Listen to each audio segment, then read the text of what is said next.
Hi friends, நான் உங்களோட JS Vishnu. நானும் ஹோம்ஒர்க் பண்ணிட்டு இருக்கேன் ஃப்ரெண்ட்ஸ். இங்கே பாருங்க ஹோம்ஒர்க். இன்னைக்கு என்ன ஹோம்ஒர்க் சொல்லி கொடுத்தாங்கன்னா, யூனிட் 3 இங்கிலீஷில் unit 3 chapter 2 missing letters read and write 2 times friends. அடுத்தது two book page number maths 74 friends. அடுத்தது EVS 2 book page number 45 friends. Chapter 8 words read 2 times friends. அடுத்தது ஹிந்தி 2 book page number 37.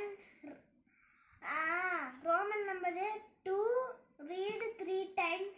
அடுத்தது hand writing 11th page 2nd box எழுதணும் friends. நாளைக்கு நான் என்ன எழுதுறேன்னு சொன்னேன்.